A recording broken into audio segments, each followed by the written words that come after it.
Home, casa, ghar, bari. Unfortunately, the Rohingyans can't relate to the idea of a home or a stable life. They don't have a country, a state, or even an identity in most senses. In Kalindi Kunj, New Delhi, there is a small Rohingya camp. The Rohingyans living there fled from Myanmar in 2012 and came to India via Bangladesh. Their life here has not been easy, and they've been living in constant fear of deportation and exclusion. वो हमारा बाप दादा तब परेशान करते रहते, तो अभी 2017 में तो कत्लेआम शुरू किया था। कैसे, किस किस्म का कत्लेआम? ज़्यादा पूरा गांव जला दिया था, 200-300 गांव जला दिया था। छोटे छोटे बच्चे माँ का कूल से लेकर आग में डाल दिया, तो बच्चा के सामने माँ को कत्ल किया, माँ के सामने बच्चा को कत्ल किया। ऐसे ऐसे बहुत बुरा हाल है। छोटे छोटे 9 साल 10 साल का बच्चा को बलात्कार किया था मलाटे को।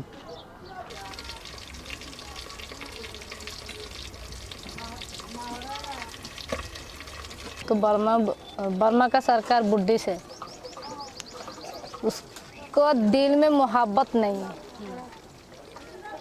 उसकी इंसान का हिदायत नहीं है उसका दिल में। रोहिंग्या के लिए कोई सा भी मुसलमान के लिए हमदर्दी नहीं है।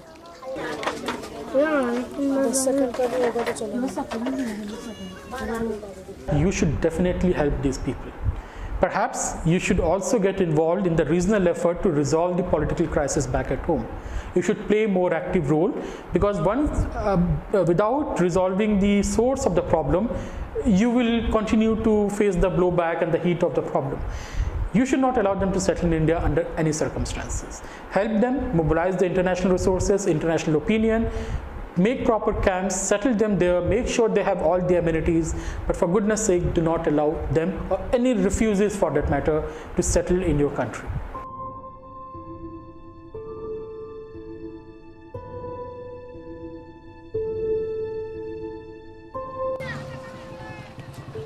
The Rohingyans are the Rohingya-speaking ethnic group of the Buddhist majority of Myanmar residing in the Arakan province. Majority of the people in this group are Muslims. Currently, there are 1.1 million Rohingyan Muslims in Myanmar, rendered stateless. ज़कात foundation एक NGO है जो अभी हमारे ज़फ़र महमूद साहब चला रहे हैं इसको, और ये अपना कई फील्ड में अपना काम कर रहा है, जैसे ऑर्फन्स गर्ल्स के लिए है, बॉयज़ के लिए है, प्लस रोहिंग्या को यहाँ अपनी ज़मीन पे रखे हुए उनके बच्चों को पढ़ा रहा है।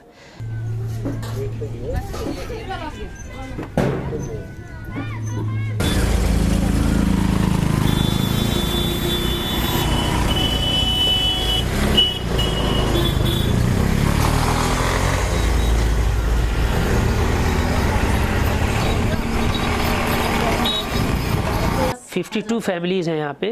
नंबर ऑफ़ हाउस 46 हैं, लेकिन जो बड़ी फैमिली जैसे 8 या 9 बंदे हैं एक फैमिली में, तो उनको हमने डिवाइड करके टोटल 52 फैमिली कर दिया गया है। अच्छा। लेकिन नंबर ऑफ़ हाउस 46 हैं, जिसमें 228 बंदे हैं।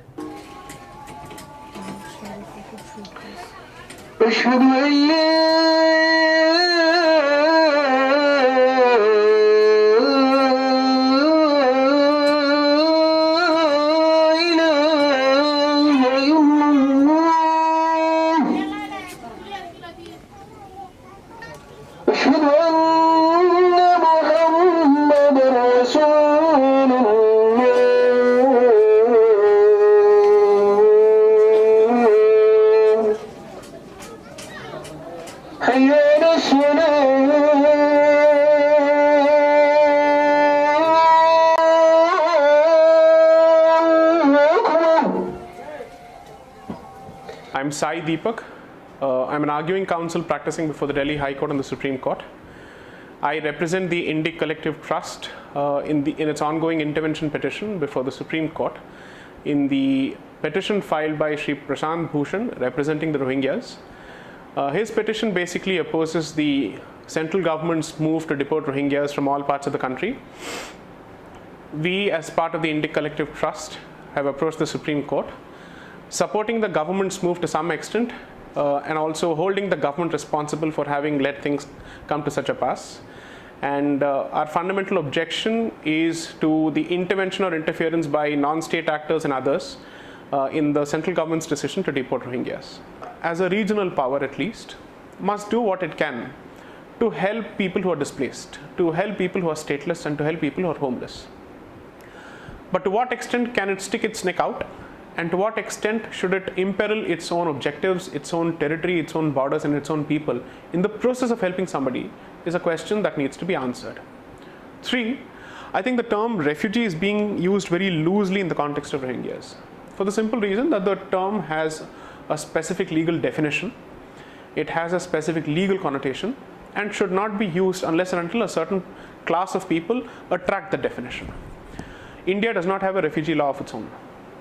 What it follows, there are 2 legislations that apply to this situation. One would be the Citizenship Act, and the second would be the Foreigners Act. The Citizenship Act basically tells you who is or is not a citizen of this country. The Foreigners Act basically gives the government the power to constitute foreigners tribunals to deport people who are foreigners. That is, people who enter this country without the requisite documents, people who are illegal migrants for all practical purposes.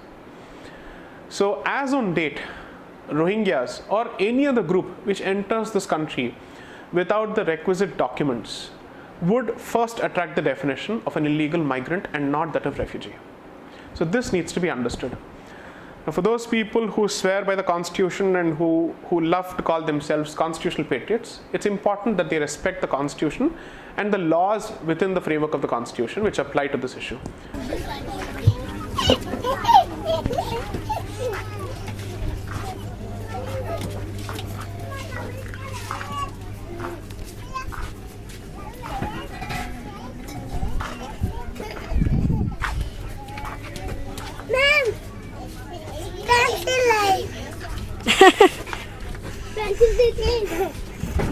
मैंने आज अब्दुल जी को भी बोला। अब्दुल जी ने वो बाल कटवाए पता नहीं मुझे। आज अलग लग रहे हैं अब्दुल जी। आ जाओ, यहाँ आ जाओ।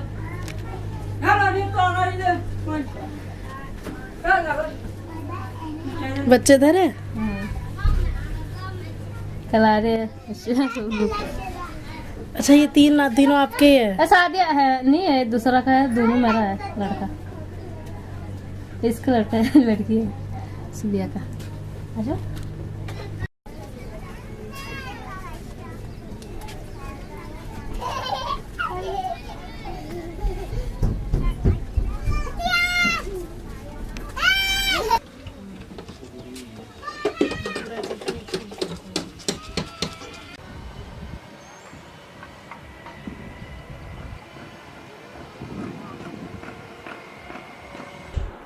Well, what is the alternative? You can't take them in. Refugee problems are complicated problems, you can't take them in. So you have to send them back as soon as possible, otherwise other different kinds of problems start cropping up. We have a history of those problems. We have seen in the case of the Bangladesh migrants, both illegal immigrants and the refugees, that they really do create problem once they are allowed to stay for a longer period of time.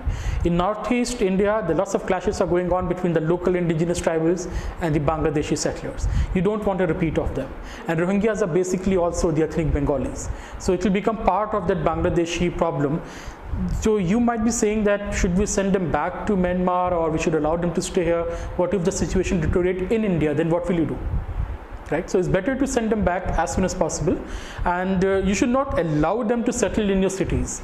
You should allow them shelter only in the designated camps, preferably at the border itself. You should not allow them to infiltrate and basically migrate wherever they want to, because it will become very difficult to deport them. For this situation, they shouldn't deport us, they should help us indeed. And when it's peace there in our country, it's we who want to go back.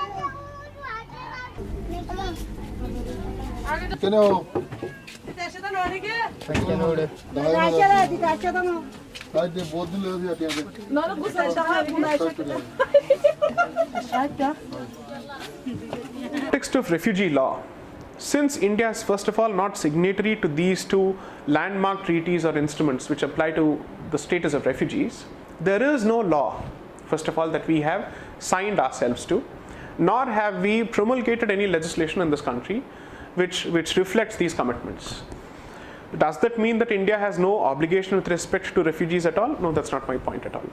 Of course there is, and that obligation flows from or stems from customary international law, which recognizes certain principles. And all civilized nations, or every country which thinks itself to be a part of the Committee of Civilized Nations, automatically accepts these norms, these canons of well-settled principles of international law, and says we shall abide by them. Now, is there a principle from customary international law that applies to this situation? The answer is a yes, and that would be the principle of non-refoulement. Now the question is, what does this principle of non-refoulement translate to in practical terms as far as obligations on India are concerned vis-a-vis Rohingya illegal migrants, if not refugees? The answer is, India has the obligation to ensure that it does not push them back to that country whose persecution they are trying to escape from. That's one. Two, India, even otherwise under its constitution, has to treat these people with some level of dignity and decency. We all agree with it. And I think no reasonable person, no civilized person can say that they do not even deserve to be treated with dignity. But does the right to be treated with dignity translate to the right to be rehabilitated in a country of your choice and choosing? No, not at all. So the Supreme Court has categorically interpreted these questions in at least two landmark decisions to say that no foreigner, no illegal migrant, notwithstanding the reasons for his exodus from his home country, can come to India and say that I have the right to settle in this country. That's not done, that's not the law, that's certainly not the legal position that anybody can espouse. Unfortunately, that's more or less the position that's being espoused on behalf of Rohingya illegal migrants. 3, India has to share the burden with other countries in terms of managing this issue. So if Bangladesh is playing a huge role in accepting these refugees, perhaps India could help it financially. It could give them the humanitarian aid it needs to address this particular issue. Be that as it may, Bangladesh is certainly not the country where these people are running away from, citing persecution. So India has a right to send them back to Bangladesh for the simple reason that they are coming via Bangladesh primarily, and it's not as if they're coming directly into India from Myanmar. So India technically would not be violating the principle of non-refoulement if it were to deport these people to Bangladesh, which is willing to accept these people as part of its country. We didn't come to stay here forever. So we have a home and we have a homeland too, and we have a country.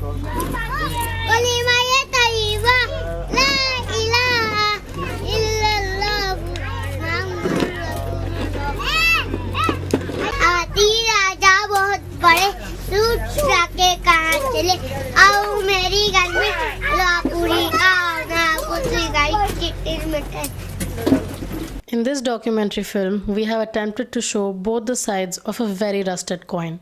The sides being India's national security and the plight of the stateless Rohingya immigrants. Now it's for the government to decide how the journey of these Rohingyans from Burma to Hindustan will finally end.